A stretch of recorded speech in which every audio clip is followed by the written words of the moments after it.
Hello students, I am Heer Singh Solanki from resonance family. और resonance लेकर आया है आपके 12th बोर्ड के फिजिकल एजुकेशन सब्जेक्ट की बेहतरीन तैयारी के लिए मास्टर क्लास। तो शुरू करते हैं। फर्स्ट ऑफ ऑल अपने सिलेबस से अपन शुरू करेंगे कि आपको एनसीईआरटी ने क्या सिलेबस दिया हुआ है। ठीक है, फर्स्ट ऑफ ऑल आपके 10 यूनिट हैं, अपन क्या क्या पढ़ने वाले हैं, कौन सा यूनिट कौन सा कितना वेटेज लेके चलता है और किस यूनिट में कितने टॉपिक्स हैं। हर यूनिट में 5-5 टॉपिक आपके दिए हुए हैं। 10 यूनिट आपके टोटल हैं। पहली यूनिट आपकी जो आती है वो आती है मैनेजमेंट ऑफ स्पोर्टिंग इवेंट्स। देखो, मैनेजमेंट ऑफ स्पोर्टिंग इवेंट क्या टॉपिक है, क्या यूनिट है। ये आपका मान के चलिए आप कि 17 मार्क्स का आपका क्वेश्चन पेपर होता है। ठीक है, कितने मार्क्स का? 70 मार्क्स का, प्लस 30 मार्क्स का आपका प्रैक्टिकल होता है। 30 मार्क्स का प्रैक्टिकल हो गया। तो 70 मार्क्स में से आपके स्टार्टिंग में जो सेक्शन ए होता है उसमें 18 आपके एमसीक्यूज आते हैं। सेक्शन ए में 18 एमसीक्यूज आते हैं, जो कि कितने मार्क्स के होते हैं? पर एमसीक्यू 1 मार्क का होता है उसमें। उसके बाद मैनेजमेंट ऑफ स्पोर्टिंग इवेंट जो है, इस यूनिट के अंदर से आपको 2 एमसीक्यूज जरूर देखने को मिलते हैं। कितने? 2 एमसीक्यूज। ठीक है, मल्टीपल चॉइस जो क्वेश्चन होते हैं आपके, वो आपको इसके अंदर देखने को मिलते हैं। मैनेजमेंट ऑफ स्पोर्टिंग इवेंट्स क्या चीज़ है? आप कोई भी कंपटीशन करवा रहे हैं, आपका कोई टूर्नामेंट हो रहा है आपके स्कूल के अंदर, तो उसको किस तरह से मैनेज किया जाता है, किस तरह से आपस में मैचेस करवाए जाते हैं, उसके बारे में आपको यूनिट बताती है। ठीक है, इजी सी यूनिट है, पूरी थ्योरेटिकल है, आगे चर्चा करेंगे इसके बारे में अपन। इसके अंदर से आपका फिर सेक्शन बी जो आपका आता है, 2 मार्क्स के जो क्वेश्चन आते हैं, उसके अंदर 5 क्वेश्चन होते हैं, उसमें से आपको 4 क्वेश्चन करने होते हैं। ठीक है, वो आपका इसके अंदर से इस यूनिट के अंदर से आपके 1 या 2 क्वेश्चन जरूर देखने को मिलता है। 1 या 2 क्वेश्चन आपको इसमें जरूर देखने को मिलते हैं। क्या क्या इसके अंदर टॉपिक्स हैं? हर यूनिट के अंदर आपको 5 टॉपिक दिए हुए हैं। सॉरी, इस यूनिट के अंदर आपको जैसे आपके हो गया, आपके कमिटीज़ क्या क्या होती हैं, ठीक है, आपके फंक्शंस क्या क्या होते हैं, किस तरह से आपको मैचेस करवाने हैं, ये सब चीज़ें आपको इस यूनिट के अंदर देखने को मिलती है। उसके बाद आपका आता है children and women in sports. इसके अंदर एंड है children and women in sports. बहुत अच्छी यूनिट है, पूरी चिल्ड्रन अपने बच्चों के ऊपर और वुमेन जो एथलीट हैं, वुमेन जो एथलीट्स हैं उनके ऊपर डिपेंडेड है, उनके ऊपर बताया गया है पूरा। सबसे पहले चिल्ड्रन का क्या सीन है? चिल्ड्रन को कितना क्या क्या WHO ने क्या गाइडलाइन जारी करी है डिफरेंट एज ग्रुप्स को लेकर कि क्या उनको एक्सरसाइज करवानी चाहिए। ठीक है, चिल्ड्रन का ये है। उसके अलावा इनको क्या क्या डिफॉर्मिटीज़ होती हैं। इनको जैसे डिफॉर्मिटीज़ आप मान के चलें, काइफोसिस अपने स्पाइनल कर्वेचर के अंदर जो होती है, अपने देखते हैं ना अपन बचपन में कुबड़ापन सा हो जाता है, या फिर राउंड शोल्डर हो गए, नोकनी हो गया, ऐसे बहुत सारी डिफरेंट टाइप की डिफॉर्मिटीज़ इनको देखने को मिलती है। उसके बारे में बताया गया है, उनसे किस तरह से इलाज किया जाता है, किस तरह से उनके प्रिकॉशंस रखे जा सकते हैं, वो आपको ये यूनिट बताती है। फिर आपका आता है वुमेन। वुमेन की स्पोर्ट्स के अंदर करंट सिनेरियो में देखें तो क्या इनकी पार्टिसिपेशन है, क्या इनकी पोजीशन है, अभी इनको क्या क्या वुमेन एथलीट को समस्याओं का सामना करना पड़ता है, इनकी फिजियोलॉजिकली जो इनके जो चेंजेस हैं, डिफरेंस हैं अकॉर्डिंग टू अदर, तो वो क्या क्या सामना करना पड़ता है इनको, वो इस यूनिट के अंदर बताया जाता है। बहुत अच्छी यूनिट है। आप मान के चलें 7 से 8 मार्क्स का ये यूनिट वेरी करती है, 7 से 8 मार्क्स में वेरी करती है। ठीक है, बहुत अच्छी यूनिट है। उसके बाद आपका आता है 3rd यूनिट, जो कि है पूरी योगा बेस्ड, पूरी योगा पे है। Yoga is preventive measure for lifestyle disease. Preventive measures for lifestyle disease. Lifestyle disease में 5 आपको जो डिजीज दे रखी है वो क्या क्या है? फर्स्ट आपकी आती है इसमें ओबेसिटी, जो कि है मोटापा। फिर आपका आता है इसमें अस्थमा। फिर आपका आता है hypertension.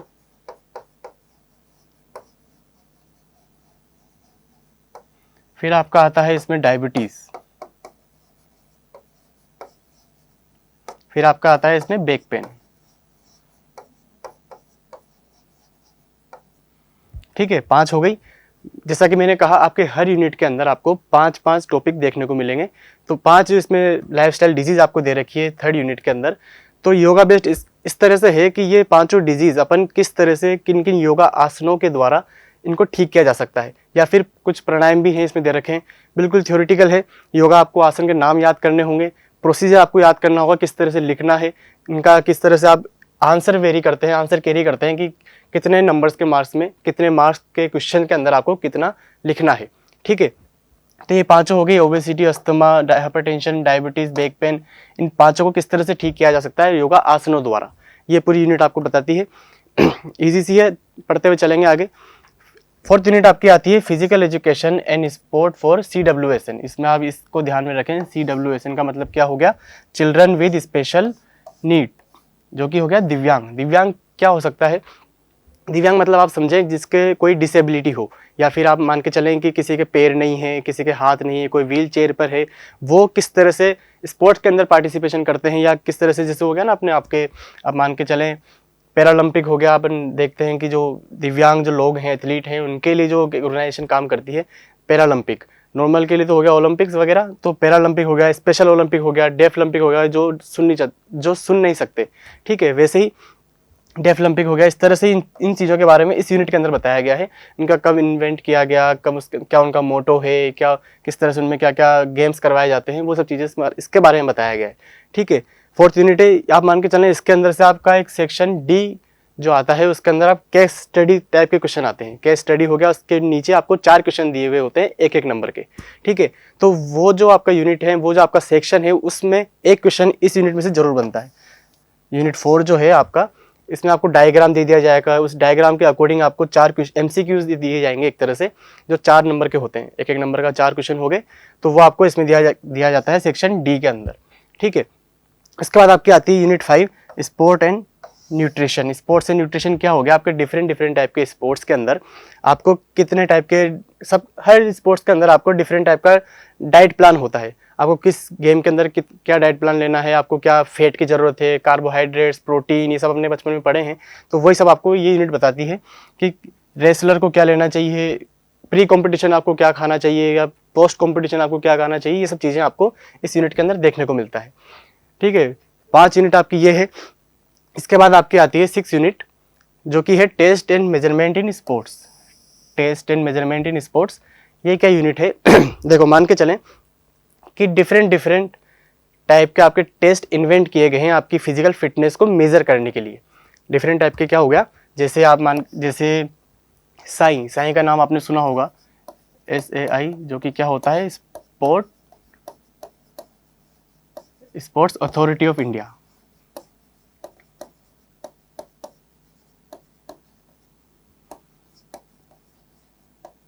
Sports authority of India हो गया, इन्होंने एक टेस्ट इन्वेंट किया है डिफरेंट टाइप के एज ग्रुप के लिए, जैसे छोटे बच्चों के लिए उनकी बैलेंस मेज़र करने के लिए, उनकी आप मान के चलें स्टेबल, जैसे हो गया कोऑर्डिनेशन, तो इस टाइप का पूरा टास्क होता है ताकि मेज़र किया जा सके कि उनका किस तरह से कोऑर्डिनेशन है, किस तरह से उनका दिमाग काम कर रहा है, या फिर उनकी बॉडी किस तरह से डेवलप हो रही है। जैसे बैलेंस हो गया आपके 2 से 4 साल के बच्चों के लिए हो गया, 5 से 6 साल के बच्चों के लिए हो गया। इस टाइप के डिफरेंट एज ग्रुप बनाए हुए हैं, जो साई ने एक टेस्ट दिया गया है आपको, उसके बारे में पढ़ेंगे अपन। जैसे आप इसके बाद बड़े एथलीट के बारे में पढ़ें, अगर अपन बच्चों के बारे में पढ़ें, तो उसमें आता है आपके हार्वर्ड स्टेप टेस्ट। वो हार्वर्ड स्टेप टेस्ट क्या होता है, आपकी कार्डियोवास्कुलर सिस्टम को बताने के लिए, मेजर करने के लिए वो इन्वेंट किया गया है। पढ़ेंगे, बहुत अच्छा चैप्टर है। इसमें से आपका मान के चलें 5 नंबर का क्वेश्चन जो आपके सेक्शन ई के अंदर दिया जाता है, मेजर क्वेश्चन जो होता है, वो इसमें से काफ़ी हद तक बनता है। जरूरी नहीं, कंपलसरी नहीं है कुछ भी, लेकिन बनता जरूर है कि हाँ 5 नंबर का क्वेश्चन इसमें से जरूर आता है। फिर आपका आता है 7th unit physiology and injuries in sports. Physiology and injuries in sports क्या है, फिजियोलॉजी आपका पूरा बायोलॉजिकल चैप्टर हो जाता है। मतलब जैसे आपका स्ट्रेंथ, एंड्योरेंस, स्पीड डिटरमाइन करने के लिए क्या क्या आपके फैक्टर्स काम करते हैं। ठीक है, क्या क्या आपकी फिजियोलॉजी काम कर रही है, आपकी रेस्पिरेटरी सिस्टम हो गया, आपके वर्क एक्सरसाइज का आपके कार्डियोवास्कुलर सिस्टम पे क्या फर्क पड़ रहा है, इफेक्ट पड़ रहा है, आपके मस्कुलर सिस्टम पे क्या इफेक्ट पड़ रहा है, वो सब चीज़ें आपको फिजियोलॉजी बताती है। ठीक है, उसके बाद आपका आता है इसमें इंजरीज क्या हो गया, जैसे आप इंटेंस वर्कआउट करते हैं तो आपके डिसलोकेशन हो गया, फ्रैक्चर हो गया, स्प्रेन, स्ट्रेन, उनको कैसे ठीक किया जाता है, वो सब चीज़ें आपको इंजरीज इस यूनिट के अंदर देखने को मिलेगा। बहुत अच्छी यूनिट है। 3 नंबर का क्वेश्चन इसमें जरूर बनता है, एक नंबर के तो हर यूनिट में से मिलेंगे आपको। ठीक है, MCQs जो हो गए वो आपको हर यूनिट के अंदर से देखने को मिलेंगे, लेकिन 2 या 3 नंबर का क्वेश्चन इसमें जरूर देखने को मिलेगा। ठीक है, अपन आगे बात करते हैं कि बायोमैकेनिक्स 8 यूनिट जो आपकी आती है, बायोमैकेनिक्स एंड स्पोर्ट्स। बायोमैकेनिक्स आपका मान के चलें बेसिक, बिल्कुल बेसिक फिजिक्स आपकी इसके अंदर देखने को मिलेगी।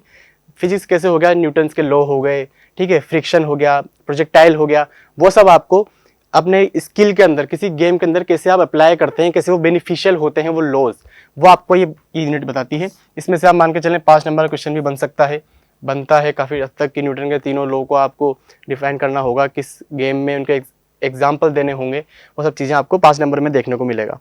इसके अलावा आप 3 नंबर का क्वेश्चन भी इसमें से बन जाता है, 2 नंबर का भी बनता है। वो अच्छा यूनिट है, बिल्कुल बेसिक फिजिक्स आपने जो पढ़ी है 8th क्लास में, 10th क्लास में, वही इसके अंदर आपको देखने को मिलेगी। बिल्कुल आप मान के चलें ईजी सा आपका सिलेबस है, लेकिन इतना अच्छा है कि आप थोड़े से कम मैटर के अंदर ही आप फिजिकल एजुकेशन की काफ़ी अच्छी नॉलेज आपको एंड तक हो जाती है। फिर आपका 9th यूनिट आती है साइकोलॉजी एंड स्पोर्ट्स। साइकोलॉजी आपकी बहुत काम करती है स्पोर्ट्स के अंदर, कैसे आपको ये प्रेशर से डील करना सिखाती है, ठीक है, आपको एंजाइटी को कैसे डील करना है। आप मान के चलें कि कम जैसे होता है ना कि हार को एक्सेप्ट करना, एग्रेशन आपका गेम के वक्त कैसे आ रहा है, तो वो सब चीज़ें इसके अंदर टॉपिक्स हैं। जैसे हो गया आपका एग्रेशन हो गया, ठीक है, एग्रेशन हो गया, आपका हो गया डिफरेंट टाइप की पर्सनैलिटीज़ हो गई, ये सब आपको इसके अंदर देखने को मिलेगा। तो जैसे हो गया आपके बिग 5 थ्योरी हो गई, जैसे थ्योरेटिकल है, पूरा थ्योरेटिकल है, ज़्यादा कुछ जैसे समझने का नहीं, लर्न करते हुए चलेंगे, समझते हुए चलेंगे। बहुत अच्छा यूनिट है आपका। इसमें से आपके 2 नंबर का, 1 नंबर का, 3 नंबर के सारे क्वेश्चन इसमें से बनते हैं। बस मेजर जरूरी नहीं बने, लेकिन अच्छी यूनिट आपकी, ठीक है। फिर आपका आता है यूनिट 10, जो कि है ट्रेनिंग इन स्पोर्ट्स।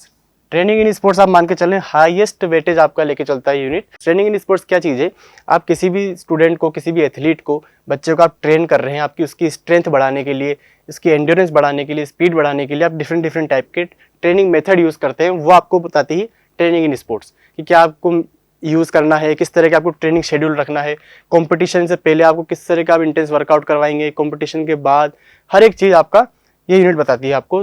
आप मान के चलें 11 से 12, आप मान के चलें कि 12 नंबर का ये यूनिट आपका वेटेज लेके चलती है 70 में से, आउट ऑफ 70 में से, ठीक है। यूनिट आप 10 यूनिट हो गई आपकी। ये पूरा जो सिलेबस आपका है 70 मार्क्स के अकॉर्डिंग अपन ने बात करी है कि बाकी प्रैक्टिकल अलग चीज़ है, आपका 30 मार्क्स का जो प्रैक्टिकल होता है वो अलग चीज़ है।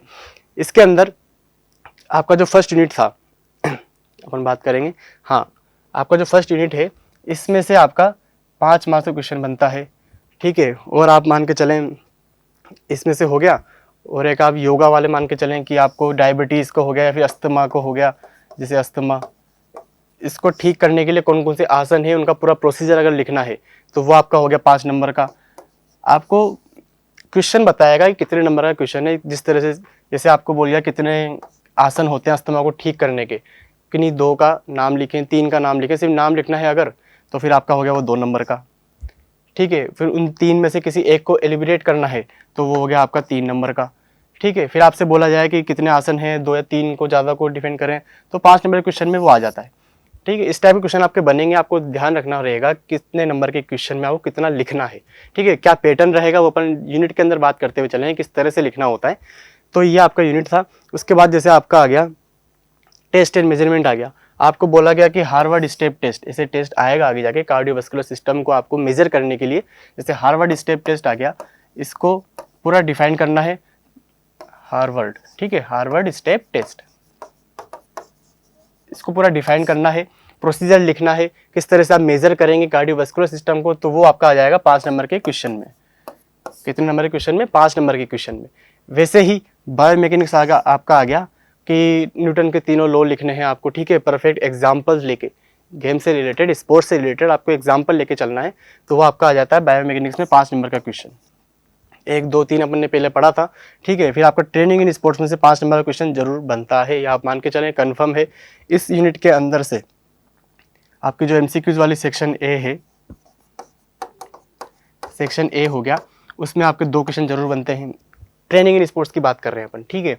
उसके बाद आपका सेक्शन बी हो गया, 2-2 नंबर के क्वेश्चन जो हो गए, सेक्शन बी हो गया 2 नंबर के क्वेश्चन में आपका, अब एक क्वेश्चन तो मान के ही चलें कन्फर्म है, ठीक है। वैसे ही 3 नंबर के क्वेश्चन में आपका फिर एक और क्वेश्चन आ जाता है इस यूनिट के अंदर से।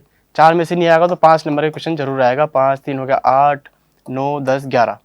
अब मान के चलें 11 या 12 क्वेश्चन जरूर इसमें से, नंबर के क्वेश्चन इसमें से जरूर आते हैं ट्रेनिंग इन स्पोर्ट्स में, हाईएस्ट वेटेज लेके चलती है। उसके बाद अपना आता है फर्स्ट यूनिट। उसके बाद अपना आता है फर्स्ट यूनिट, जो कि 5 नंबर का क्वेश्चन इसमें जरूर बनता है कि फिक्सचर आप इसके अंदर पढ़ेंगे किस तरह से अपन आपस में मैचेस करवाते हैं, वो फिक्सचर कैसे ड्रॉ किया जाता है, वो 5 नंबर का क्वेश्चन आपका जरूर इसमें से बनता है। ये कन्फर्म है, ये कन्फर्म है, 5 नंबर का क्वेश्चन इसमें जरूर बनता है इसमें से और ट्रेनिंग इन स्पोर्ट्स में से। सेकंड हाईएस्ट वेटेज लेके चलती है आपकी यूनिट फर्स्ट, जो कि पूरी थ्योरेटिकल है, बस एक ही टॉपिक है समझने का, जो आपका होता है फिक्सचर कि आपस में मैचेस किस तरह से करवाए जाते हैं किसी टूर्नामेंट के अंदर।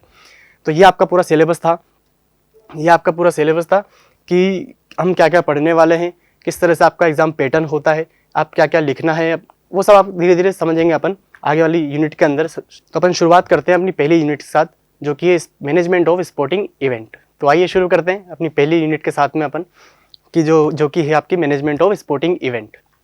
जैसा कि हमने सिलेबस के अंदर बात करी थी अभी कि आपका सेकंड हाईएस्ट वेटेज लेके चलती है यूनिट, बिल्कुल थ्योरेटिकल है, बिल्कुल थ्योरेटिकल यूनिट है आपकी, ज़्यादा कुछ इसमें नहीं है, लर्न करते हुए चलेंगे, लर्न करते हुए चलेंगे कि बेसिक अपन को किस तरह से क्वेश्चन करने हैं, किस तरह से क्वेश्चन आएंगे, किस तरह से आंसर अपन को देने हैं उसके, ठीक है। इन टॉपिक्स में अपन क्या क्या पढ़ने वाले हैं, क्या अपन नेक्स्ट पार्ट में पढ़ेंगे। पहला आपका फंक्शन हो गया, ये अपन अभी पढ़ लेंगे, कोई दिक्कत नहीं है। वेरियस कमिटीज़ अपन अभी पढ़ेंगे, इसमें सिर्फ एक टॉपिक जो आपका आता है वो है फिक्सचर्स, ठीक है, एंड देयर प्रोसीजर। ये जो टॉपिक है आपका ये अपन नेक्स्ट पार्ट में पढ़ेंगे। इसके अलावा जो ये 4 टॉपिक हैं, ये जो 4 टॉपिक हैं ये अपन अभी कवर करेंगे। क्या है इसमें फिक्सचर, क्या चीज़ है जो अपन नेक्स्ट पढ़ने वाले, नेक्स्ट पार्ट में पढ़ने वाले हैं। फिक्सचर क्या होता है, आपस में मैचेस करवाना।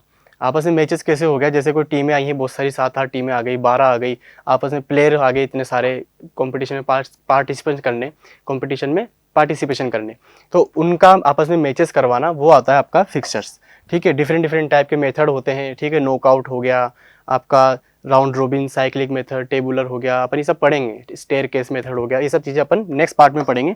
थोड़ा सा समझने वाला टॉपिक है, इन पूरी यूनिट के अकॉर्डिंग देखें थोड़ा सा अलग जाता है ये, इसलिए अपन सेकंड पार्ट में इसको पढ़ेंगे, ठीक है। इसमें से आपका 5 नंबर का क्वेश्चन जरूर बनता है, ये आप मान के चलें, ये कंफर्म है, इसमें से 5 नंबर का क्वेश्चन जरूर बनता है, या फिर 4 नंबर का मान के चले जरूर बनेगा।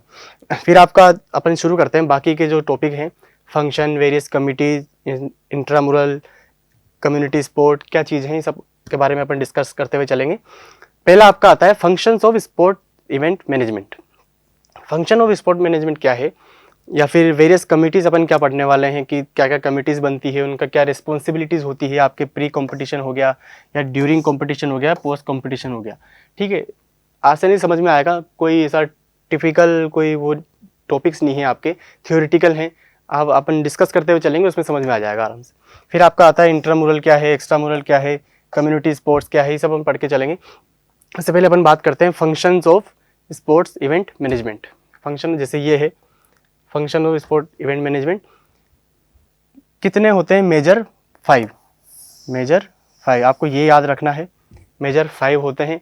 इसमें से 1 नंबर का जो मतलब एमसीक्यूज जो अपने बात करी थी कि 18 एमसीक्यूज आपके सेक्शन ए के अंदर आते हैं, उसमें से क्या क्वेश्चन बन सकता है, सेक्शन 2 में या सेक्शन बी जो आता है आपका 2-2 नंबर के जो मार्क्स के क्वेश्चन आते हैं उसमें किस तरह से बनता है, या फिर सेक्शन 3 में, सेक्शन सी में किस तरह से बनता है।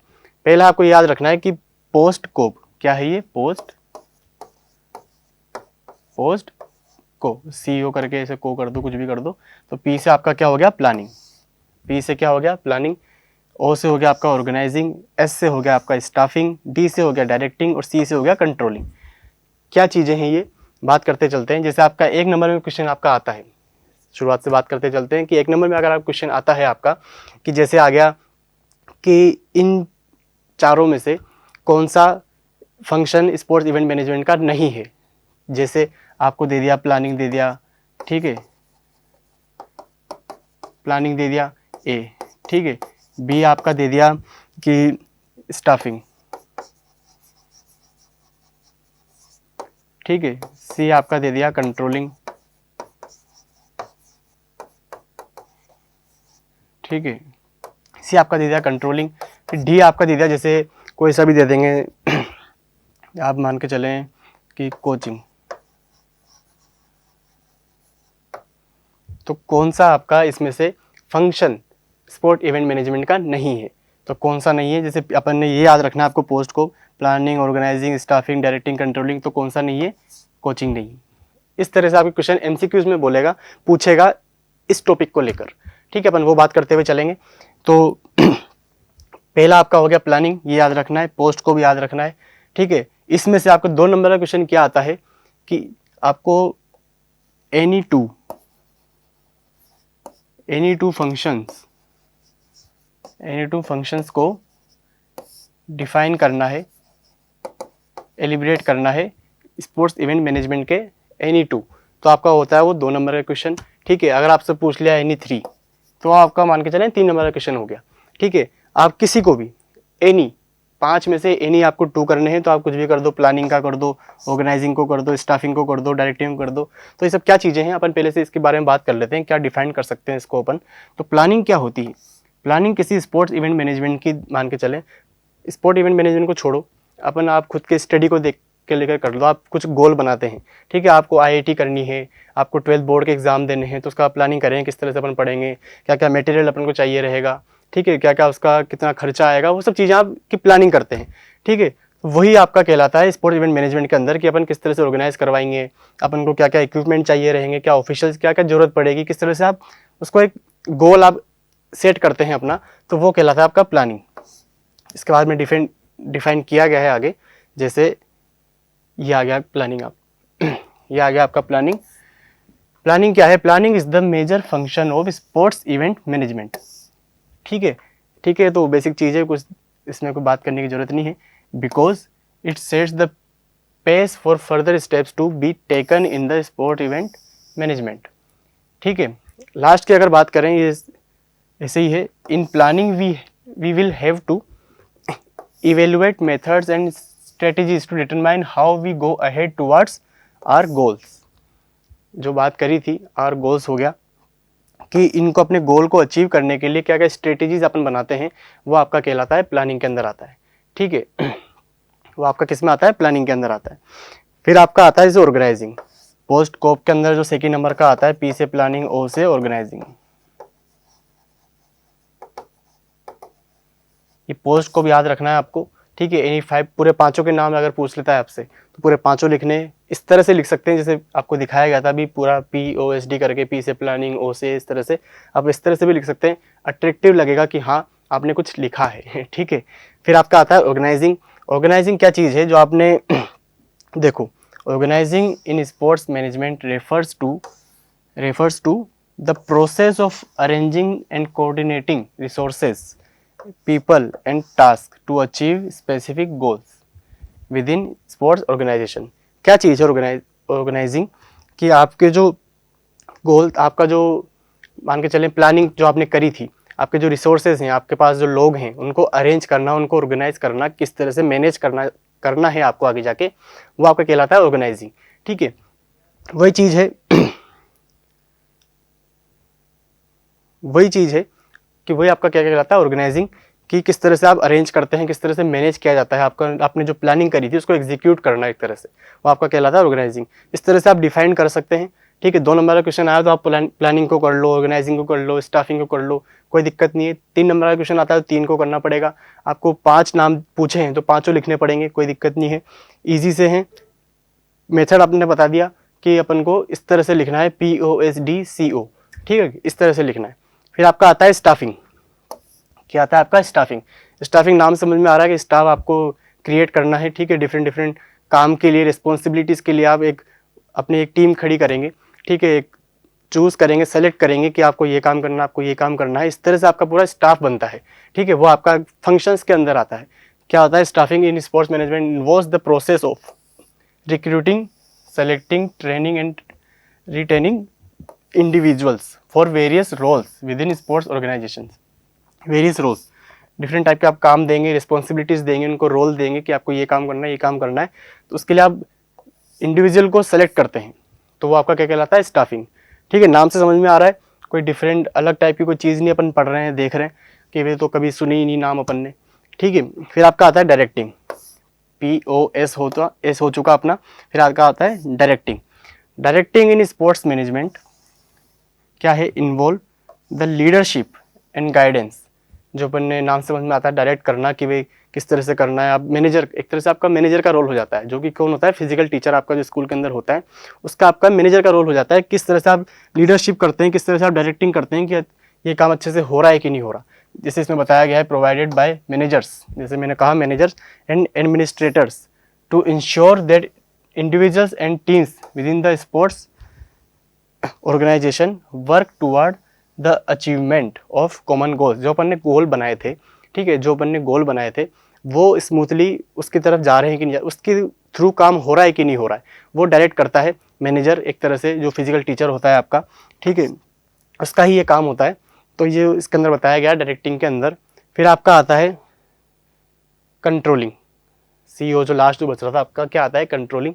वो होता है controlling in sports management involves the process of monitoring, evaluate करना कि हाँ अच्छे से काम हो रहा है कि नहीं हो रहा, कंट्रोल करना आपस में जो स्टाफ आपने बनाया है कि वो कोऑर्डिनेशन उनका आपस में है कि नहीं, ठीक है, एग्जीक्यूट अपन ने जो प्लान किया था, प्लान को जो अपन ने ऑर्गेनाइज किया था, एग्जीक्यूट किया था, वो आपका सही से चल रहा है कि नहीं चल रहा, वो आपका क्या कहलाता है, कंट्रोलिंग के अंदर आता है।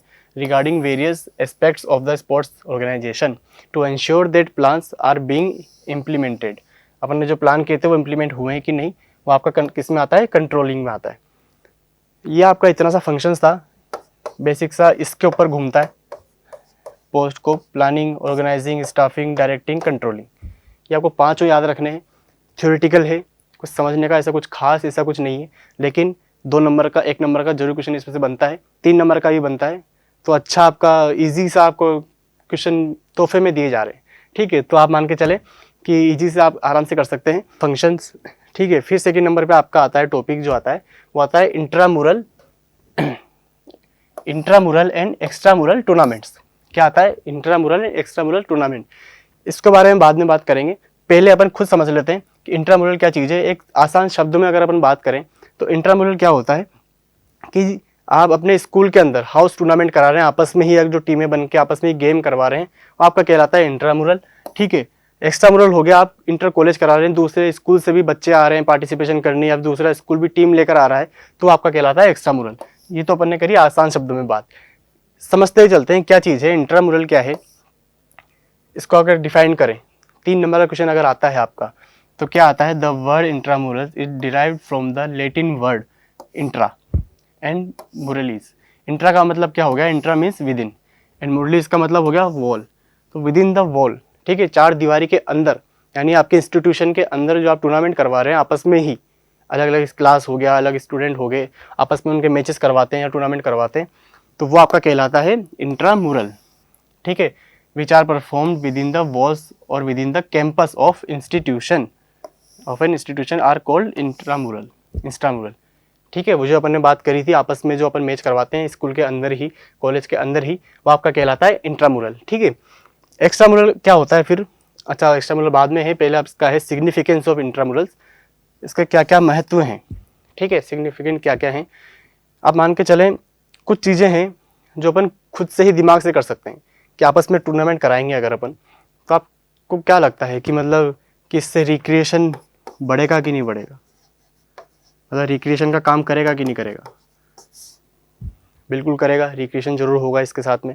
आप जैसे ये होगा, जैसे इसमें बोला भी गया है recreation to the students, intramural provide maximum recreation to the students, ठीक है। इनकी इंट्रामुरल की बदौलत बच्चों के अंदर जो स्ट्रेस है पढ़ाई को लेकर हो गया, किसी की वजह से हो गया, स्ट्रेस को कम करता है, जैसे ये हो गया, बिल्कुल करता है कम, ठीक है। आपकी फिजिकल, मेंटल और इमोशनल एंड सोशल डेवलपमेंट के लिए इंट्रामुरल इम्पोर्टेंट है, बिल्कुल है, ठीक है। आपकी फिजिकल आपकी डेवलपमेंट होगा, आप गेम वगैरह खेलेंगे या पार्टिसिपेशन करेंगे, ठीक है। मेंटली, जैसा कि फिजिकल एजुकेशन जो हो गया, फिजिकल आपकी जो लाइफ हो गई, वो आपका ओवरऑल डेवलपमेंट करता है। मैं कई बार कहता भी हूँ कि आपका physical, mental, social, emotional, overall आपका डेवलपमेंट ये फिजिकल एक्टिविटीज़ आपकी करती हैं। किसी गेम में आप किसी बच्चे को अगर आपने डालें तो उसका ओवरऑल डेवलपमेंट होता है, यूँ नहीं कि सिर्फ फिजिकल फिटनेस उसकी सही हो रही है, नहीं, वो मेंटली स्ट्रॉन्ग होता है, इमोशनली स्ट्रॉन्ग होता है, ठीक है। इमोशनली कैसे हो गया कि वो हार गया तो वो उसको डील करना उसको आएगा कि नहीं, किस तरह जीतना है, दोबारा कमबैक किस तरह किया जाता है। आप मान के चलें मेंटली हो गया, स्ट्रेटेजीज बनाता है गेम के अंदर जीतने के लिए, तो वो सब चीज़ आपका मेंटली आपको स्ट्रॉन्ग बनाता है। सोशली हो गया कि टीम गेम हो गए, ठीक है, आपस में कोऑर्डिनेशन बनाना, वो सब चीज़ें आपको गेम के अंदर, स्पोर्ट्स के अंदर देखने को मिलती है, ठीक है। तो ओवरऑल आपका इंट्रामुरल जो हो गया वो इस सब चीज़ों के लिए सिग्निफिकेंट होता है, ठीक है। तो ये सब चीज़ें हैं कि these programs refresh children and make them agile. इस टाइप के आपके पूरे 4-5 आप लिख सकते हैं सिग्निफिकेंस, ठीक है। पूछा तो अपन तो सिर्फ बेसिक सी बात याद करके चलें कि इंट्रामुरल क्या चीज़ है, एक्स्ट्रामुरल क्या चीज़ है। फिर आप सिग्निफिकेंट हो गया, इंपॉर्टेंस हो गया, ठीक है, वो आप अपने मन से भी लिख सकते हैं। जैसे क्या हो गया, सिग्निफिकेंट अपन ने पढ़ लिया, ऑब्जेक्टिव क्या क्या है इसके, इंट्रामुरल के ऑब्जेक्टिव क्या क्या है। इसका जो मेजर जो होता है, मेजर जो होता है 2-3 अपन मान के चलें कि टू प्रोवाइड रिक्रिएशन, ठीक है, ये हो गया। इसके अलावा इसके अलावा आपका हो गया कि आप किसी एक अपने स्कूल में या कॉलेज में आपका कौन अच्छा प्लेयर है उसको खोजने का काम करता है। कि अपन देख सकते हैं, अपन को ट्रायल नहीं लेनी पड़ेगी कि कौन सा बच्चा कौन सा गेम में अच्छा कर रहा है, ठीक है। जैसे हो गया आपका to provide opportunity to every student to participate in games and sports, to participate in games and sports, ठीक है। हर एक बच्चे को मौका मिलेगा गेम में भाग लेने का, ठीक है। आप मान के चलेंगे अगर अपन एक्स्ट्रामुरल करते हैं, ठीक है, या फिर मतलब एक्स्ट्रामुरल क्या मतलब हो गया कि अपन टूर्नामेंट करवा रहे हैं कि जिसके अंदर आपके डिफरेंट स्कूल के बच्चे आ रहे हैं या टीमें आ रही हैं, तो अपन देखते हैं कि नहीं अच्छे से अच्छा स्टूडेंट उसके अंदर जाए, जो पार्टिसिपेशन करे, जो जीते, अपने स्कूल का नाम करे। तो हर बच्चे को ये मौका नहीं मिल पाता, ये अपॉर्चुनिटी नहीं मिल पाती है कि वो परफॉर्म कर सके, पार्टिसिपेट कर सके, क्योंकि अपन अच्छे से अच्छा ही परफॉर्म करना चाहेंगे, पार्टिसिपेशन करवाना चाहेंगे बच्चों को, ठीक है। तो इंट्रामुरल में क्या होता है कि कोई भी बच्चा आराम से पार्टिसिपेशन कर सकता है, उसके पास अपॉर्चुनिटी होती है करने की, ठीक है। रिक्रिएशन हो गया, अपन ने बात करी। तो to develop leadership qualities among students, leadership quality को ये इसका ऑब्जेक्टिव होता है कि बच्चों के अंदर लीडरशिप क्वालिटी डेवलप हो, ठीक है। टीमें बनती है, वो लीडरशिप करते हैं, ठीक है, कि किस तरह से करना है, वो सब चीज़ें आपको इसके अंदर देखने को मिलेगी। तो ये सब चीज़ें हैं to provide an opportunity to learn variety of games and skills, different type के गेम्स सीखने को मिलता है, ठीक है, स्किल्स सीखने को मिलती है। जैसे कोई बच्चा है वो कभी खो खो के अलावा, लूडो के अलावा कुछ खेला ही नहीं, लेकिन अगर वो देखेगा कि वॉलीबॉल हो गया, किस तरह से उसमें स्मैश किया जाता है, किस तरह से नेट पे खेला जाता है, डिफरेंट टाइप के गेम्स हो गए, ठीक है, वो देखेगा कि स्केटिंग भी हो रही है, स्विमिंग भी हो रही है। इंटरवल में आप कुछ भी करवाएंगे तो वो सब चीज़ें आपकी वैरायटी गेम्स की वो देखने को मिलती है, सीखने को मिलती है, उसको स्किल्स देखने को मिलती है। किस तरह से आप बास्केटबॉल हो गया अगर, तो किस तरह से आपको लेअप शॉट करना है, किस तरह से आप ड्रिबल करते हैं, किस तरह से आप शूटिंग करते हैं, तो वो सब चीज़ें वो बच्चा सीखता है, ठीक है। इस तरह से उसकी डेवलपमेंट भी होती है, उसका जो माइंड है डिफरेंट टाइप के गेम भी वो सीखता है। फिर आपका आता है to identify talent and sports person, जो मैंने बोला था आपके स्कूल कॉलेज में जो स्पोर्ट्स पर्सन है, आइडेंटिफाई टैलेंट, जो अच्छा जो कर रहा है, जो करेगा आगे जाके, जो कर सकता है, वो आपको इंट्रामुरल के अंदर देखने को मिलता है। जिसका मेन ऑब्जेक्टिव मान के चलें यही है, to provide an opportunity to, कहाँ गया, अच्छा सॉरी, टू प्रोवाइड नहीं, to identify talented sport person, ये आपका मेजर है। अगर आपको ऑब्जेक्टिव पूछे नंबर 1 पे आप ये लिखेंगे to identify talented sport person, ठीक है, ये हो गया। फिर आता है to provide an opportunity get an experience of organizing competition, बिल्कुल सही बात है। कंपटीशन को किस तरह से ऑर्गेनाइज करवाया जाता है, किस तरह से आपस में मैचेस करवाए जाते हैं, क्या क्या फंक्शंस होते हैं, क्या क्या कमिटीज़ बनती हैं, वो आपको बताता है इंट्रामुरल। बच्चे सब देखते हैं आपस में किस तरह से काम हो रहा है, ठीक है, क्या क्या ज़रूरत पड़ रही है, वो सब आपको इसका ऑब्जेक्टिव होता है कि ये बच्चों को पता चले किस तरह से ऑर्गेनाइज करवाया जाता है, ठीक है। इसके अंदर आप मान के चले इंट्रामुरल में स्पोर्ट्स डे हो गया, ठीक है, स्पोर्ट्स डे हो गया, जो कि बच्चे आपस में ही गेम वगैरह में पार्टिसिपेशन करते हैं, वो आपका इंट्रामुरल के अंदर ही आता है। फिर आपका हो गया to develop feeling of sportsmanship, sportsmanship क्या हो गया कि अपने साथी जो टीममेट हो गया उसकी मदद करना, ठीक है, अपोनेंट को रेस्पेक्ट करना, ठीक है, चीटिंग नहीं करना ये सब चीज़ आपकी किस में आती है, स्पोर्ट्समैनशिप में आती है, ठीक है। एथिक्स आपको जो मोरल जो हैं वो आपको बताता है स्पोर्ट्समैनशिप इंट्रामुरल, ये आपके ऑब्जेक्टिव हो गए। फिर आपका आता है जैसे एक्स्ट्रामुरल, जो अपन ने बात करी टूर्नामेंट, वो टूर्नामेंट जो आपके inter university, inter college, inter school जो होते हैं, जो दूसरे स्कूल के बच्चे भी आपको पार्टिसिपेशन करते हैं उसके अंदर, ठीक है। ये हो गया the word extramural is derived from Latin word, ये याद रखना है, लैटिन वर्ड से लिया गया है। इसके अंदर एक्स्ट्रा का मतलब हो गया और एक्स्ट्रा का मतलब हो गया आउटसाइड, ठीक है। और मुरलीज का मतलब क्या हो गया, वॉल, मतलब चार दीवारी के बाहर, चार दीवारी के बाहर हो गया। किस तरह से कि वही जो अपन ने कहा कि टूर्नामेंट जो हो गया, इंटर कॉलेज इंटर स्कूल हो गया, कि जो दूसरे स्कूल के बच्चे भी आपके पास आ रहे हैं पार्टिसिपेशन करने, ठीक है, आउटसाइड द वॉल यानी आउटसाइड द कैंपस, वो आपका इसके अंदर आता है, एक्स्ट्रा मुरल के अंदर आता है, ठीक है। सिग्निफिकेंस इसके क्या हो सकते हैं, इसके क्या ऑब्जेक्टिव हो सकते हैं, वो सब इसके अंदर बताया गया है। Provide opportunities to schools to show their sports capabilities, स्कूलों को अपॉर्चुनिटी मिलती है कि अपनी स्कूल कैपेबिलिटीज़ को बताएं स्पोर्ट्स के थ्रू, स्पोर्ट्स के अंदर कि क्या क्या आपके टैलेंट है स्कूल के अंदर, ठीक है। जैसे हो गया enhance the student sports performance, बच्चों के अंदर standard, enhance the standard, sorry standard है यहाँ, enhance the standard sports performance, आपके स्पोर्ट परफॉर्मेंस को, इसके स्टैंडर्ड को, सॉरी आपके स्पोर्ट परफॉर्मेंस के स्टैंडर्ड को बढ़ाने के लिए ये इंपॉर्टेंट होता है, ठीक है। एक्स्ट्रा मुरल कि ऑब्वियसली बात है कि अगर अलग अलग टाइप के बच्चे आ रहे हैं, अलग अलग स्कूल से आ रहे हैं, तो कंपटीशन तो बढ़ेगा, तो आपका परफॉर्मेंस भी इन्हेंस होगा, स्टैंडर्ड बढ़ेगा उसका, ठीक है। फिर आपका आता है to provide opportunity appropriate knowledge of sports technique, different type की टेक्निक देखेंगे अपन कि यार ये इस तरह से कर रहा है, दूसरे स्कूल के जो बच्चे आते हैं अगर उनको किस तरह से ट्रेनिंग करवाई गई है, क्या वो स्किल्स देखते हैं, टेक्निक देखते हैं, नई देखते हैं। जैसे अपन देखें, अपन क्रिकेट की बात करें, ठीक है, अपन ने देखा था कि श्रीलंका का जो बॉलर था मुथैया मुरलीधरन, ठीक है, वो जिस तरह से स्पिन करवाते थे, जिस तरह से वो हैं तो वो अभी भी, लेकिन वो जो खेलते थे, तो डिफरेंट टाइप की जो स्किल जो अपन ने देखी, टेक्निक देखी अपन ने कि नहीं यार वो आउटसाइड भी, आउट स्विंग भी कराते हैं, इन स्विंग भी कराते हैं सेम एक्शन के साथ में। तो ये डिफरेंट टाइप की टेक्निक्स अपन को देखने को मिलती है अगर अपन दूसरे देशों की या दूसरे स्कूल दूसरे कॉलेज के अगर बच्चों की बात करें, स्पोर्ट्स पर्सन की बात करें, तो अपन को सब देखने को मिलता है, ठीक है। तो ये एक्स्ट्रा मुरल के जो सिग्निफिकेंट है, ठीक है। फिर आता है improves the opportunities to participate in sports, ये भी वही सेम चीज़ है कि अपन ने जो इंट्रा मुरल में जो देखा था वही थोड़े बहुत कुछ सेम है इसके अंदर, ठीक है। ये आपके हो गए सिग्निफिकेंट।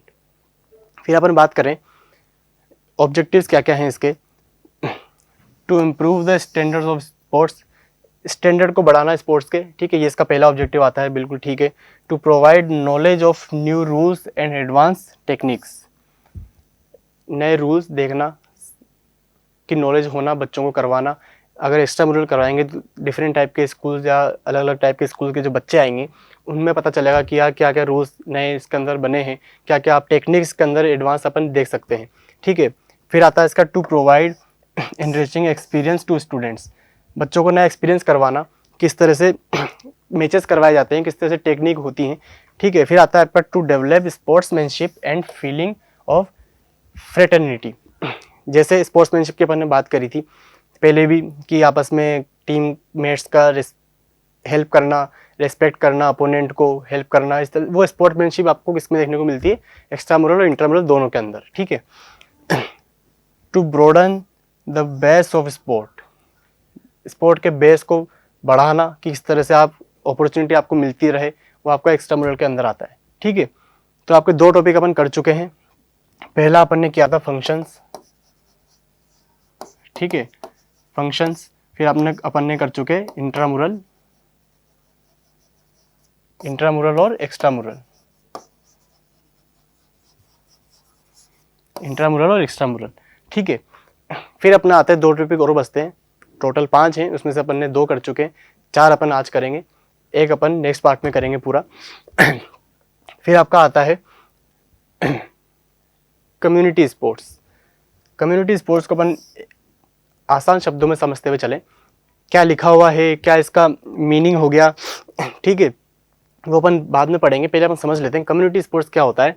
कि आप कुछ भी स्पोर्ट्स ऑर्गेनाइज करवा रहे हो, जैसे आपका मैराथन हो गया, आप कुछ भी गेम हो गया, उसका कोई स्पेसिफिक पर्पज़ होता है, उसमें जो अपन को जो फंड मिलेगा, उसमें जो पैसा आपने जो कमाया उस ऑर्गेनाइजेशन ने, वो आपका जाता है किसी स्पेशल कोर्स के लिए, स्पेशल पर्पज़ के लिए, कुछ भी हो सकता है, सोशल वेलफेयर के लिए हो गया आपके, जैसे आप मान के चलें किसी बीमारी के लिए हो गया, जैसे आप मान कोरोना हो गया, एड्स हो गया, ठीक है, आप चाइल्ड लेबर के लिए आप डोनेट कर सकते हैं, वो पूरा एक डोनेशन में जाता है पूरा, वो आपका कहलाता है कम्युनिटी स्पोर्ट्स, जो आपकी कम्युनिटी को स्ट्रॉन्ग बनाता है। ठीक है, कि स्पोर्ट्स के जरिए अपन ऐसे सोशल वेलफेयर वाले काम भी कर सकते हैं। ठीक है, जैसे हो गया आप कभी कभी देखते होंगे क्रिकेट के अंदर अपने जो प्लेयर्स हैं कभी काला धागा बांध के आते हैं, एड्स के दिन हो गया, आप वन वर्ल्ड वन अर्थ के लिए हो गया, ठीक है, वन वर्ल्ड वन अर्थ के लिए हो गया, काला धागा बांध कर आते हैं। तो वो उस दिन जो उनका जो मैच है, उस दिन का जो पैसा है वो किस में जाएगा, उस बीमारी के इलाज के लिए। डिफरेंट ऑर्गेनाइजेशन हो गया, या फिर आप मान के चलें हॉस्पिटल्स के अंदर हो गया, तो वो पैसा वहाँ पर जाता है। ठीक है, तो वही आपका कहलाता है कम्युनिटी स्पोर्ट्स। तो कम्युनिटी स्पोर्ट्स की मीनिंग क्या आपको बताई गई है, community sports refers to organized sports and physical activities that take place at the local or community. ठीक है, इसका क्या मतलब है, फिजिकली जैसे आप मैराथन वगैरह करवाते हैं, ठीक है, जैसे आप मान के देखेंगे थोड़ी देर में, जैसे ये कम्युनिटी स्पोर्ट प्रोग्राम क्या क्या हो सकते हैं, रन फॉर रन हो गया, रन फॉर स्पेसिफिक कॉज हो गया, रन फॉर यूनिटी हो गया, आप मैराथन वगैरह करवाते हैं। ठीक है, आप क्रॉस कंट्री दौड़ करवाते हैं, जिसमें साइकिलिंग करवाते हैं, जिसके अंदर पूरे शहर के लोग पार्टिसिपेशन करते हैं जो इसके अंदर इंटरेस्टेड होते हैं। ठीक है, तो उसमें जो पैसा आएगा, वो उनकी जो एंट्री फीस होगी, वो सब चीज़ें जो पैसा इकट्ठा हुआ आपका, वो किस में जाता है, आपके स्पेशल कोच जो आपने स्पेसिफिक कोच के लिए आपने जो मैराथन दौड़ करवाई, रनिंग करवाई, वो उसके इलाज के लिए जाएगा या फिर उसके वेलफेयर के लिए जाएगा। ठीक है, तो इस टाइप के आपके प्रोग्राम होते हैं कम्युनिटी स्पोर्ट्स के। आप इसकी बात करेंगे कि इम्पोर्टेंस पर्पज़ क्या है इसका, तो पर्पज़ में आप बात करें कि प्रमोटिंग फिजिकल हेल्थ, ओबेसी बात है, फिजिकल हेल्थ भी इसमें प्रमोट होती है। ठीक है, अगर आप रनिंग वगैरह करवा रहे हैं, मैराथन करवा रहे हैं, तो आपकी फिजिकल हेल्थ भी आपकी इसमें के अंदर प्रमोट होगी। जैसे हो गया enhance mental and emotional health होगी। ठीक है, बिल्डिंग कम्युनिटी स्पिरिट हो गई, यूथ डेवलप हो गया। क्वेश्चन अगर आपके अंदर इसके अंदर पूछा, अगर इसका क्वेश्चन आपके अंदर आता है तो कम्युनिटी स्पोर्ट्स के बेनिफिट्स क्या क्या हैं, तो आप ये पॉइंट याद रखेंगे। इसके अंदर दो लाइन लिख सकते हैं, डिपेंड करता है कितने नंबर का क्वेश्चन आपके ऊपर आया है, आपके क्वेश्चन आपके एग्जाम में पूछा गया है। ठीक है, 3 नंबर का क्वेश्चन आया तो आप इसमें दो लाइन लिख सकते हैं, दो लाइन सब में लिख दें, 3 आप पॉइंट लिखें और तीनों के अंदर दो लाइन लिख सकते हैं, तो इजीली आप बिना किसी नंबर कटे 3 नंबर का मार्क्स आपको अच्छे से मिल सकते हैं। ठीक है, ये आपका कम्युनिटी स्पोर्ट था, समझना ज़्यादा कुछ है नहीं, थ्योरेटिकल है पूरा, सिर्फ डिस्कस करते हुए चल रहे हैं कि क्या क्या किस तरह से लिखना है आपको। ठीक है, कि आपको क्या पूछ सकता है, क्या क्या क्वेश्चन बनते हैं आपके किस टॉपिक के ऊपर। जैसे अपन ने फंक्शंस की बात करी थी, तो किस तरह क्वेश्चन इसमें 1 नंबर का बनता है, किस तरह से 2 नंबर का बनता है, वो सब अपन ने बात करते हुए चले। फिर आपका आता है various committees sorry various committees क्या चीज़ है और इसकी रिस्पॉन्सिबिलिटी क्या है, इसकी रिस्पॉन्सिबिलिटीज़ क्या हैं, वो उसके बारे में अपन चर्चा करते हैं। प्री कॉम्पिटिशन, ड्यूरिंग कॉम्पिटिशन और पोस्ट कॉम्पिटिशन में इनकी रिस्पॉन्सिबिलिटीज़ किस तरह से चेंज होती है। ये सब कमिटीज़ जो है कब बनती है, किसी टूर्नामेंट के थ्रू। आपको टूर्नामेंट करवाना तो आपको कमेटी बनानी पड़ेगी कि ये कमेटी ये काम करेगी, ये कमेटी का ये काम होता है। ठीक है, तो वही सब चीज़ें हैं, किस तरह से मैनेज करते हैं, किस तरह से ऑर्गेनाइज किया जाता है, वो आपको इसमें बताया गया है। सबसे ऊपर जो आता है आपके एडमिनिस्ट्रेटिव डायरेक्टर, कौन आता है, एडमिनिस्ट्रेटिव डायरेक्टर, जो होता है आपका एक तरह से मान के चलें कि मैनेजर या फिर इंचार्ज।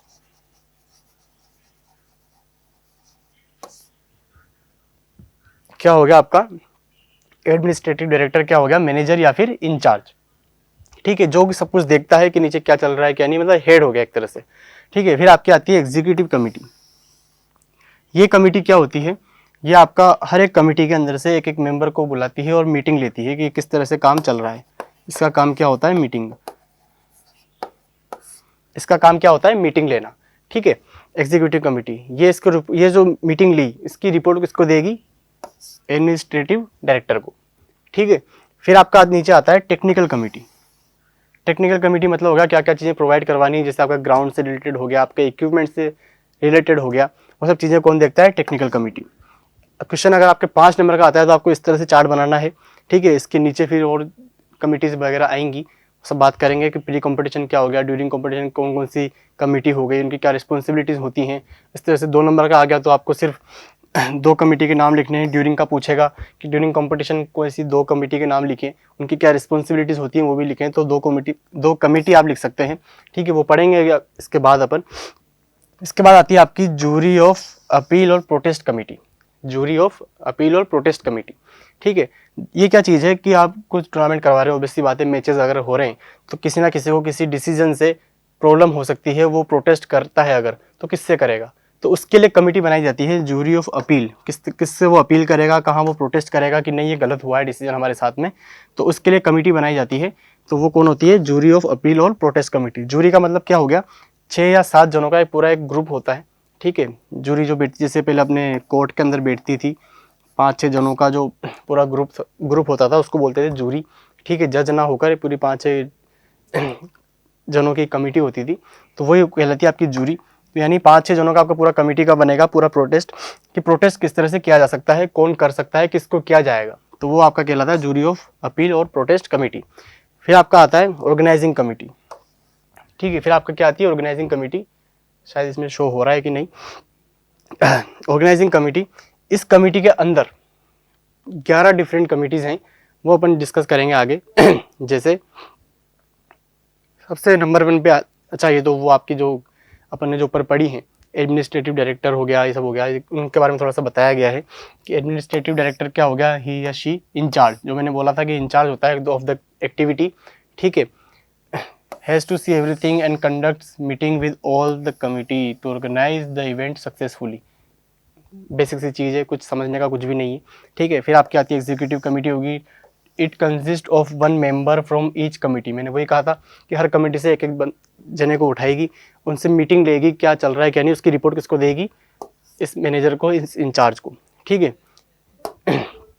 ये आपके दोनों चीज़ें हो गई। फिर आपकी आती है टेक्निकल कमेटी, क्या है, रिस्पॉन्सिबल होती है ग्राउंड, इक्विपमेंट और रेफरीज एम्पायर्स को लेकर, कौन होती है, टेक्निकल कमेटी का काम है, ठीक है। फिर आपकी आती है जूरी, वही जो अपील करनी है, जो आपको प्रोटेस्ट करना है वो किससे करेंगे, जूरी ऑफ अपील और प्रोटेस्ट कमेटी से, ठीक है। फिर आपका आता है ऑर्गेनाइजिंग कमेटी, इसके अंदर आपको पूरी 11 कमिटीज़ देखने को मिलती है। जैसे पहले नंबर पे आपकी आती है पब्लिसिटी कमेटी। अपन ये बात करते हुए चलेंगे कि ये सब कमिटीज़ की जो रिस्पॉन्सिबिलिटी है, ये ड्यूरिंग कॉम्पिटिशन काम आ रही है कि प्री कॉम्पिटिशन होगी कि पोस्ट कॉम्पिटिशन होगी। कुछ कमिटी सेम होगी लेकिन उनकी रिस्पॉन्सिबिलिटीज़ बदल जाएगी, ड्यूरिंग कॉम्पिटिशन हो गया या पोस्ट कॉम्पिटिशन हो गया। सॉरी। जैसे पब्लिसिटी कमेटी आपके नंबर 1 पे आती है, तो पब्लिसिटी कमेटी का क्या काम हो सकता है, नाम से समझ में आ रहा है कि पब्लिसिटी करना है आपको किसी टूर्नामेंट की, किसी आप जो कंपटीशन करवा रहे हैं, ठीक है। जैसे पंपलेट छपवाना, होर्डिंग्स, ठीक है, रेडियो में आप अनाउंस करवाते हैं या कुछ भी, मतलब इस टाइप की चीज़ें पब्लिसिटी कमेटी करेगी। This committee will provide information of competition in advance to all the players, coaches and teams, ठीक है। ये सब चीज़ें होगी। This committee will use different mediums of mass media like TV, radio, newspaper, internet, इन सब में वो होता है ना, एडवर्टाइज करते हैं अगर इस चीज़ का, तो वो किसका काम होता है, पब्लिसिटी कमेटी का। अब आप मान के चलें पब्लिसिटी जो है कंपटीशन के बाद तो करेंगे नहीं, ठीक है, कंपटीशन के पहले ही करी जाएगी, तो ये कमेटी आपके कब काम आएगी, प्री कंपटीशन,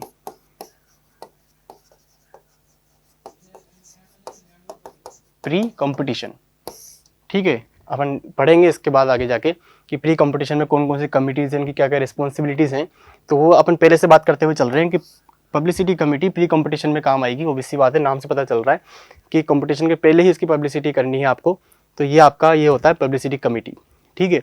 उसके बाद आता है, ये किसके अंदर है, सब ऑर्गेनाइजिंग कमेटी के अंदर है, ठीक है। फिर आपकी आती है रिसेप्शन कमेटी। सेकेंड नंबर पर कौन सी कमेटी आई, रिसेप्शन कमेटी। रिसेप्शन कमेटी का क्या सीन है, नाम से पता चल रहा है रिसेप्शन है, मतलब कोई भी टीम अगर आ रही है, कोई प्लेयर आ रहा है, तो सबसे पहले कहाँ पर रिपोर्ट करेगा, किसको अपना नाम दर्ज करवाएगा, तो वो किसका काम है, रिसेप्शन कमेटी का। This committee ensure to receive dignitaries and make sure their comfort and convenience, ठीक है, कि कुछ भी उनको दिक्कत ना हो, कुछ किसी भी चीज़ की उनको ज़रूरत हो तो किससे आके बोलेंगे, रिसेप्शन पे आके बोलेंगे। अपन किसी होटल में भी जाते हैं तो ऑब्वियसली बात है, अपन रिसेप्शन पे जाकर ही बोलते हैं कि हमको ये चीज़ की ज़रूरत है या फिर ये चीज़ की ज़रूरत है, तो वो सब चीज़ें कौन संभालेगा, रिसेप्शन कमेटी संभालेगी, ठीक है। फिर आपका आता है ट्रांसपोर्ट कमेटी। जैसा कि नाम में लिखा हुआ है ट्रांसपोर्ट, मतलब टीमों को जहाँ वो ठहरे हुए हैं वहाँ से ग्राउंड तक ले जाना, इक्विपमेंट्स वगैरह हो गए उनको ग्राउंड तक ले जाना, ग्राउंड से वापस अपनी जगह पर लेकर आना, वो सब चीज़ें किसका काम हो जाता है, ट्रांसपोर्ट कमेटी का काम हो जाता है, ठीक है। फिर आपके चौथे नंबर पे आती है सेरेमनी एंड डेकोरेशन कमेटी, ठीक है। अब जैसे अपन पहले इन कमेटी की बात करें, जैसे ट्रांसपोर्ट कमेटी हो गई, ठीक है, तो प्री कंपटीशन का क्या काम हो गया कि टीमों को या जो टीमें आई हैं उनको ग्राउंड तक लेके आना, उनको ग्राउंड तक लेकर आना, ठीक है। लेकिन ड्यूरिंग कंपटीशन में इनका ये काम है ग्राउंड से वापस वहाँ लेके जाना या फिर इस तरह से ट्रांसपोर्टेशन करना। पोस्ट कंपटीशन इसका क्या काम बढ़ जाता है, ये कमिटी पोस्ट कंपटीशन के अंदर भी रहेगी, लेकिन इसकी रिस्पॉन्सिबिलिटी क्या होती है कि जो टीमें हैं, जो टीम्स आई हैं, जो प्लेयर्स आए हैं, उनको स्टेशन, बस स्टैंड, एयरपोर्ट वगैरह वहाँ तक छोड़ कर आना ताकि वो अपनी डेस्टिनेशन तक पहुँच सके। तो ये किसका काम होता है, ट्रांसपोर्ट कमेटी का, ठीक है। इस तरह से ये कमिटीज़ की रिस्पॉन्सिबिलिटीज चेंज होती जाती हैं, कुछ सेम मिलेगी, कुछ आपको नए नाम भी देखने को मिलेंगे। तो कोई ऐसा कोई दिक्कत वाली बात नहीं है, आराम से अपन इजीली कर सकते हैं। थ्योरेटिकल है, बेसिक सी चीज़ें हैं, कॉमन सेंस लगाएंगे इजीली कर पाएंगे, ठीक है। सेरेमनी एंड डेकोरेशन कमेटी हो गया, नाम से समझ में आ रहा है, वही सारी बातें हैं, सबका नाम से ही समझ में आ जाता है कि क्या काम है इनका और ये सब काम कब काम आएंगे। जैसे प्री कॉम्पिटिशन हो गया, कब कि ड्यूरिंग कॉम्पिटिशन हो गया, कि पोस्ट में काम आ रहे हैं, वो सब चीज़ें आपको देखने को मिलेगी। सेरेमनी हो गया, this committee will look after the decoration of sports stadium and grounds, ठीक है, कि इनकी डेकोरेशन करना है, ठीक है। जैसे आप मान के चलें कि आपने स्टेज बनाया, कोई गेस्ट भी आएगा, वहाँ अनाउंसमेंट भी होगी, ठीक है, सेरेमनी भी होगी, प्राइज सेरेमनी हो गई, वो सब चीज़ें आपको किस में देखने को मिलेगी, सेरेमनी एंड डेकोरेशन कमेटी का ही काम होता है। जैसे हो गया opening, closing ceremony, award ceremony हो गई, ठीक है, invitations for dignitaries to be invited, कौन कौन से गेस्ट बुलाने हैं, वो सब चीज़ें आपको सेरेमनी एंड डेकोरेशन कमेटी को देखने को मिलेगी। फिर आपका 5 नंबर पे आती है बोर्डिंग एंड लॉजिंग कमेटी। वही नाम समझ में आ रहा है कि ठीक है, कोई टीम में आई, कोई प्लेयर आया, उनको कहाँ ठहराना है, ठीक है, वो सब चीज़ें कौन देखेगा, boarding and lodging committee. 5 committee अपन ऑर्गेनाइजिंग कमेटी में देख चुके हैं, टोटल इसमें 11 कमिटीज़ हैं, ठीक है। फिर आती है आपकी ground and equipment committee. Ground and equipment committee वही, this committee will be responsible for preparing grounds and marketing all the fields. Marketing नहीं है यहाँ पे, थोड़ा सा गलत है, यहाँ पर आएगा marking, marking all the sports field. जैसे मार्किंग से मतलब क्या हो गया आपका, जैसे आपको शॉर्ट एथलेटिक्स अगर करवा रहे हैं अगर टूर्नामेंट अपन, तो उसमें शॉर्ट पुट हो गया, ठीक है, जेवलिन हो गया, जेवलिन थ्रो हो गया, इन सब की आप मार्किंग करेंगे, ठीक है। आपके पास ग्राउंड है, लेकिन किस तरह से करवाया जाता है, कहाँ पर करवाया जाना होता है, उनका जो पूरा जो सेक्टर होता है वो किस तरह से बनाया जाता है, तो वो शॉर्ट पुट, जेवलिन की मार्किंग करना किस कमेटी का काम हो जाता है, ग्राउंड एंड इक्विपमेंट्स कमेटी का, ठीक है। फिर आपका 7 नंबर पे आता है एंटरटेनमेंट एंड रिफ्रेशमेंट कमेटी। वही नाम से समझ में आ रहा है, this committee takes the charge of providing refreshment, ठीक है, ड्रिंक्स, जो गेस्ट जो आए हैं, जो ऑफिशियल्स आए हैं, उनको नाश्ते की व्यवस्था करवाना, वो ड्रिंक्स वगैरह देना, वो सब चीज़ किसका काम हो गया, आपका रिफ्रेशमेंट कमेटी का, एंटरटेनमेंट कमेटी का, ठीक है। फिर आपके 8 नंबर पे आता है ऑफिशियल्स कमेटी, ठीक है, दिस कमेटी सेलेक्ट्स वेरियल ऑफिशियल्स। आप डिफरेंट टाइप के गेम्स करवा रहे हैं, आप बास्केटबॉल हो गया, वॉलीबॉल हो गया, उसके अंदर आप मान के चलें कि ऑफिशियल की ज़रूरत पड़ेगी आपको, तो कितने ऑफिशियल्स आपको चाहिए, कितने आपको किस गेम के लिए कितने चाहिए, वो सब कौन संभालेगा, ऑफिशियल्स कमेटी संभालेगी। फिर आपका आता है अनाउंसमेंट कमेटी। 9 नंबर पे क्या हुई, अनाउंसमेंट कमेटी। ऑब्वियसली बात है, आप गेम्स वगैरह करवा रहे हैं तो आप अनाउंस करेंगे कि नेक्स्ट मैच किसका है, कौन विनर रहा, ठीक है। किसी को भी रिपोर्ट करनी है आपको कि अपने स्टेज के ऊपर हो गया, एरेना के ऊपर हो गया, तो आप बताएंगे किस कमेटी का काम होगा, अनाउंसमेंट कमिटीज़ का, ठीक है, अनाउंसमेंट कमेटी का। फिर अपन मान के चले 10 फाइनेंस कमेटी, कितना पैसा खर्च होगा, किस इक्विपमेंट में, किस प्रोग्राम के अंदर कितना पैसा जाना है, अपना कितना बजट है, वो कौन संभालेगा, कौन देखेगा, फाइनेंस कमेटी देखेगी। 11 नंबर पे आपके आती है medical and first aid committee. वही चीज़ बात है कि वह आपको इंजरी वगैरह हो रही है किसी एथलीट को, वहाँ फर्स्ट एड की व्यवस्था करवाना, वहाँ एम्बुलेंस होना, डॉक्टर का होना, सब चेक करना, वो कौन सी कमेटी देखेगी, medical and first aid committee, ठीक है। ये आपकी 11 कमेटी है ऑर्गेनाइजिंग कमेटी के अंदर। फिर आप बात करेंगे अपन वेरियस कमिटीज़ की रिस्पॉन्सिबिलिटी प्री कॉम्पिटिशन।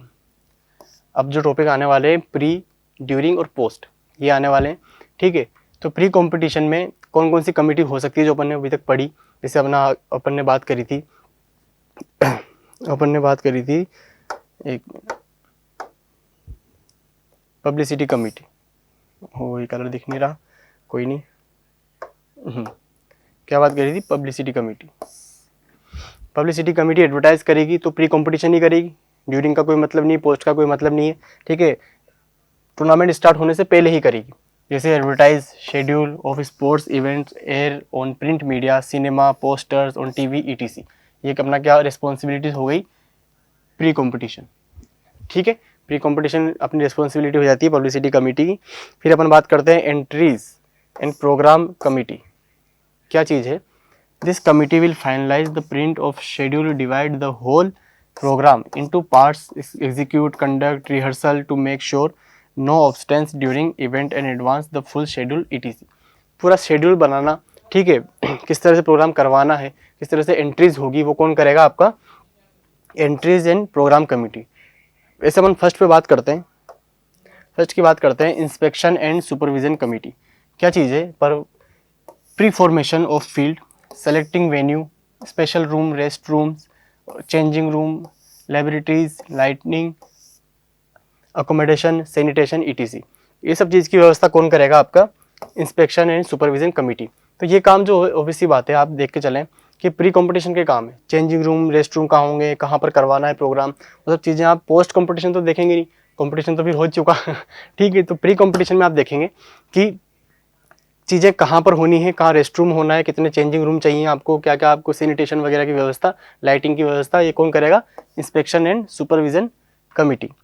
तो ये कमिटीज़ टाइप की होती हैं, किस तरह से रिस्पॉन्सिबिलिटीज़ हैं। अगर आप क्वेश्चन आपका आता है 2 नंबर का, 3 नंबर का, कि आपको प्री कंपटीशन की कमिटीज़ लिखनी है, उनकी क्या रिस्पॉन्सिबिलिटीज़ होती है, आप इस तरह से टेबल चार्ट बनाएंगे कि इधर आप कमिटीज़ लिखेंगे, इधर आप रिस्पॉन्सिबिलिटीज़ लिखेंगे, ठीक है।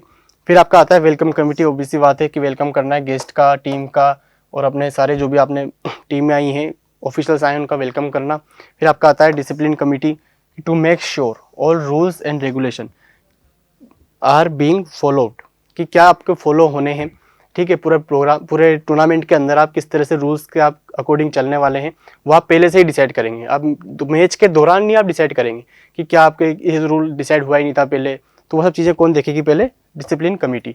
ये आपके प्री कंपटीशन का काम होता है। ये 5 आपकी कमिटीज़ हैं, इनकी ये रिस्पॉन्सिबिलिटी है प्री कंपटीशन में। फिर आपका आता है ड्यूरिंग कंपटीशन। फिर आपका क्या आता है? During competition.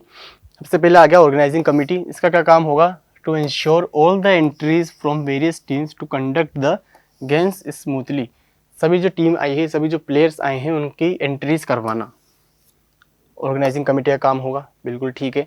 फिर आपकी वेलकम कमेटी जो है, वेलकम कमेटी अपन ने प्री कंपटीशन में भी देखी थी, लेकिन ड्यूरिंग कंपटीशन में क्या होता है? To welcome all guest, to welcome all guest, to make sure all comfort of guest, ठीक है। वेलकम तो हमने प्री में भी किया था, लेकिन ड्यूरिंग में आपकी टीम में नहीं आएगी, लेकिन गेस्ट तो जरूर आएंगे। आपको 3-4 दिन का आपका टूर्नामेंट है, तो पहले दिन आपके कोई और गेस्ट आए, सेकंड डे आपके कोई और गेस्ट को बुलाया आपने, अब गेस्ट चेंज होते रहते हैं, तो उनका वेलकम करना वेलकम कमेटी का काम हो जाता है। फिर आता है आपका अनाउंसमेंट कमेटी, बिल्कुल सही है। To check sound system, to make ये क्या है? हो थोड़ा गलत लिखा हुआ है, अच्छा अनाउंसमेंट, तो अनाउंसमेंट होगा, अनाउंसमेंट ऑडिबल एंड क्लियर। यहाँ पर गलत लिखा हुआ है थोड़ा, अनाउंसमेंट, यहाँ पर क्या आएगा? अनाउंसमेंट। जो क्वालिटी है ऑडिबल, वो क्लियर होनी चाहिए, ठीक है। साउंड सिस्टम देखेंगे, वो चीज़ें हो गई। फिर आपका आता है बोर्डिंग एंड लॉजिंग कमेटी, ठीक है। To ensure good accommodation of everyone, to ensure arrangement of meals for all, to provide refreshment. ये सब चीज़ें किसका होगा? काम बोर्डिंग एंड लॉजिंग कमेटी का।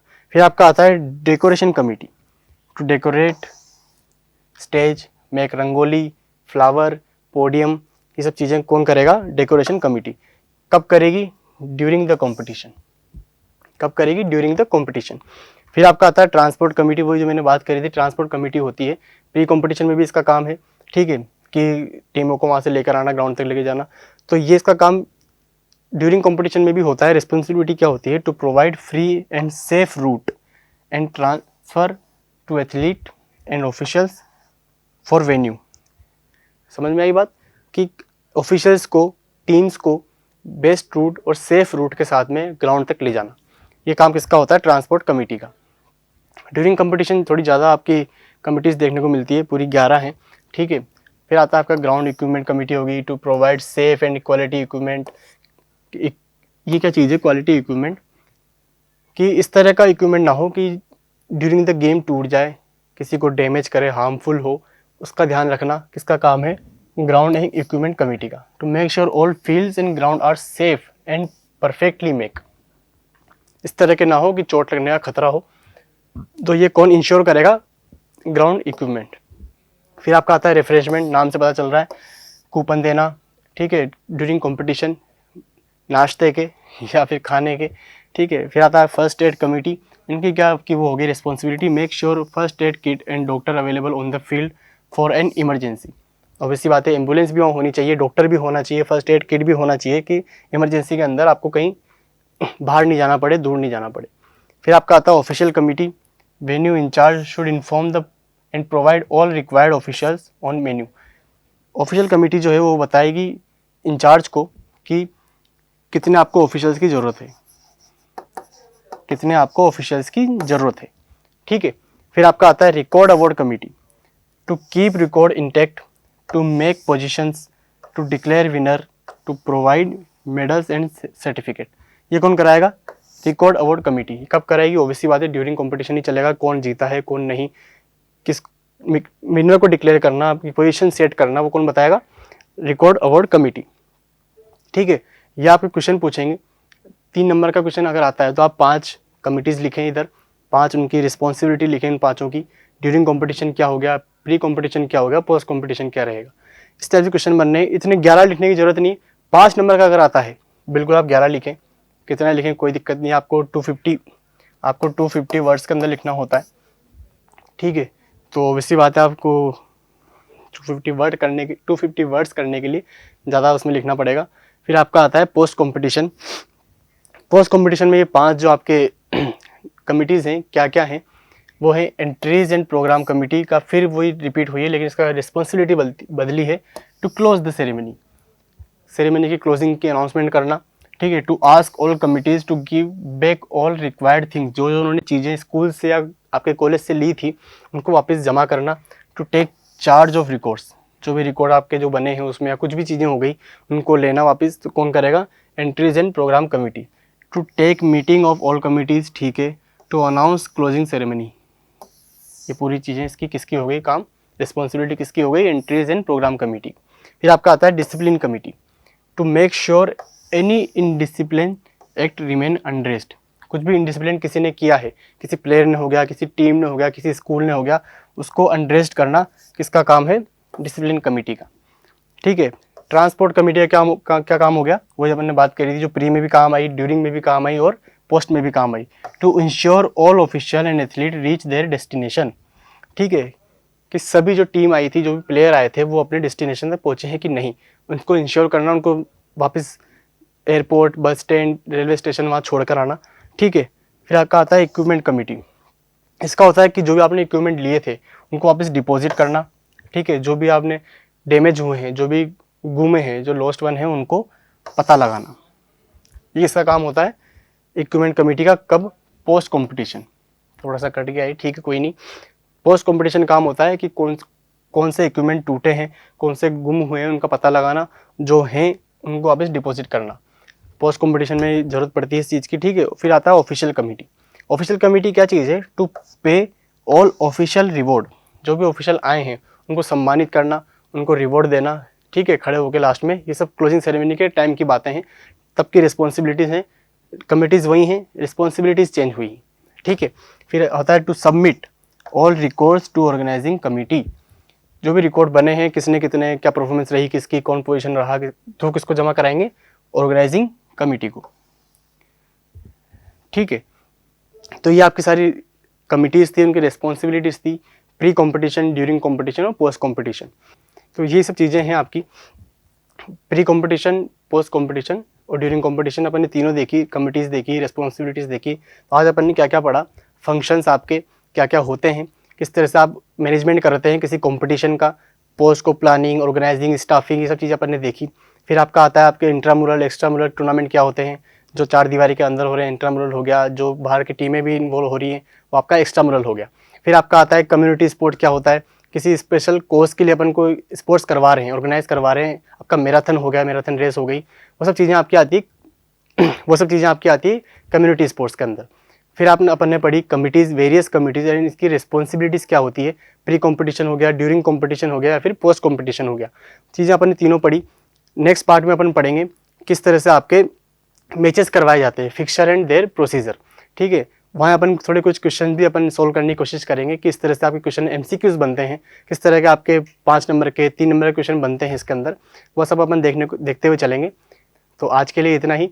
नेक्स्ट पार्ट के लिए खुश रहें, स्वस्थ रहें। Thank you.